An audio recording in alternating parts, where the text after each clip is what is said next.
All right, let me get the music off. All right, anyway, this is Kevin from My Fitness Chef Chicago, and I'm just giving you a little tip on how to boil an egg. It's very simple.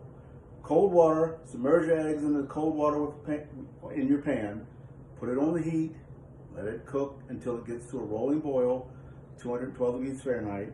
Once it's at a rolling boil, turn the heat off, cover the pot with the lid, let it continue to cook for 12 minutes, and your eggs should turn out like, voila, I'd say 99% of the time they'll turn out like that. There's another way you can test it.